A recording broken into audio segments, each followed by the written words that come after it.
नमस्कार, पूजास किचनमध्ये तुम्हा सर्वांचे खूप खूप मनापासून स्वागत आहे। आज आपण बनवणार आहे रसमलाईची रेसिपी। कारण उद्या आहे रक्षाबंधनचा सण आणि 2024 मध्ये रक्षाबंधनच्या सणला स्पेशल रसमलाई ही तर झालीच पाहिजे। घरच्या घरी कमी साहित्यात आणि खूप कमी वेळात रसमलाई आपण तयार करणार आहे। तर स्किप न करता व्हिडिओ पूर्ण बघा, तुम्हाला ही रसमलाईची रेसिपी खूप आवडेल। चला मग सुरुवात करूया। तर इथे मी घेतलेला आहे दूध आणि त्या दुधामध्ये मी विनेगर टाकणार आहे। आता दूध उकळलेला आहे, तो व्हिडिओ स्किप झाला। तर दूध पूर्णपणे उकळून घ्यायचं आहे, मग त्यात थोडं थोडं विनेगर टाकून हे दूध फोडायचं आहे। तुम्हाला जर इथे लिंबाचा रस वापरायचा असेल तर तुम्ही लिंबाचा रस पण वापरू शकता। लिंबाच्या रसने पण सहजपणे हे दूध फुटलं जातं। तर तुम्ही बघू शकता इथे व्हिडिओमध्ये विनेगर थोडं थोडं टाकून हे पूर्णपणे दूध फुटलेलं आहे। आता कॉटनचं कापड घेतलं आहे, त्यावर हे मिश्रण सगळं टाकून घेतलेलं आहे, म्हणजे पाणी खाली जातं आणि पनीर वरती राहतं। आता ते स्वच्छ पाण्याने हे पनीर आपल्याला चांगलं धुवायचं आहे, जेणेकरून यात विनेगरचा वास राहणार नाही। हाताने पण मी धुवून घेतलेलं आहे। आता हे 7 ते 8 तासासाठी आपल्याला घट्ट असं बांधून ठेवायचं आहे, सगळं पाणी यातलं निघून गेलं पाहिजे।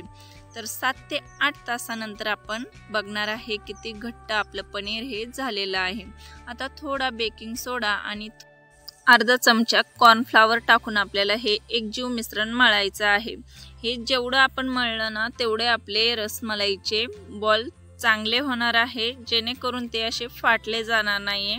जास्त वेळ पण मळायचं नाही, जेणेकरून हे जे पनीर आहे हे खूप पातळ होईल आणि हे पनीर आपल्याला घट्टच होऊन द्यायचं आहे। तुम्ही जर यामध्ये पाण्याचा द्रव राहिला तर आपले बॉल्स हे साखरेच्या पाकात विरघळून जातील। तर गोळा तयार झालेला आहे, 2 ग्लास इतका मी पाक करून घेणार आहे। आता पाक आपल्याला गुलाबजाम सारखा करायचा नाही, एकदम पातळ असा पाक करायचा आहे। 2 ग्लासला मी अर्धी वाटी इतकी साखर टाकून घेतलेली आहे, कारण आपण जे रसमलाईचं दूध करणार आहे त्यामध्ये आपण साखरेचा वापर केला आहे।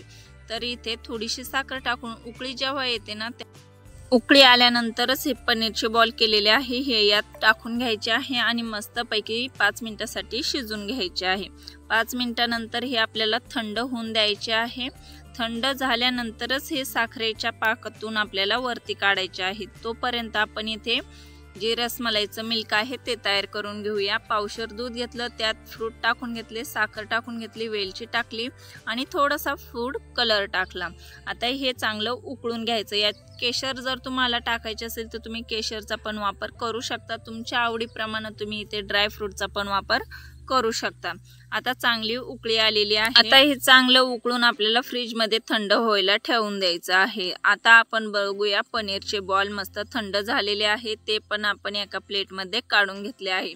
दोन्ही हे पनीरचे बॉल आणि मिल्क जेव्हा थंड होईल तेव्हाच यात रसमलाईचं जे मिल्क आहे ते टाकून घ्यायचं आहे आणि थोडंसं डेकोरेशन करून घ्यायचं आहे। खूप सोपी आणि कमी साहित्यात ही रेसिपी आहे। तुम्हाला जर रसमलाई खाऊशी वाटत असेल तर तुम्ही घरी नक्की बनवा, किंवा उद्या आहे रक्षाबंधनचा सण, तर तुमच्या भावाला जर रसमलाई आवडत असेल तर तुम्ही इझिली घरी झटपट बनवू शकता। कशी वाटली ही रेसिपी कमेंटमध्ये नक्की सांगा आणि पूजास किचनवर जर नवीन असाल ना तर नक्की सबस्क्राईब करून जा, कारण असेच रोज नवनवीन व्हिडिओ आपण आपल्या चॅनलवर टाकत असतो। अजून बाकीचे खूप सारे व्हिडिओ आहेत, तेही तुम्हाला बघायचे असेल तर पूजास किचनला नक्की सबस्क्राईब करून ठेवा। तर रसमलाईची ही रेसिपी झाली आहे तयार। वरतून मी टाकलेले आहे थोड्या गुलाबाच्या पाकळ्या आणि फ्रूट। तर कशी वाटली ही रेसिपी कमेंटमध्ये नक्की सांगा आणि तुमच्या भावाला जर रसमलाई आवडत असेल ना तर उद्या आहे रक्षाबंधन, तर नक्की ही रेसिपी झालीच पाहिजे। खूप सोपी रेसिपी आहे, इझिली तुम्ही घरच्या वस्तूमध्ये ही रेसिपी करू शकता। चला मग आता खात पीत राहा, आनंदित राहा, स्वस्त राहा, मस्त राहा आणि असेच माझे नवनवीन व्हिडिओंचा आस्वाद घेत राहा। भेटू लवकरच पुढील एका नवीन अशाच व्हिडिओ सोबत। तोपर्यंत थँक्यू।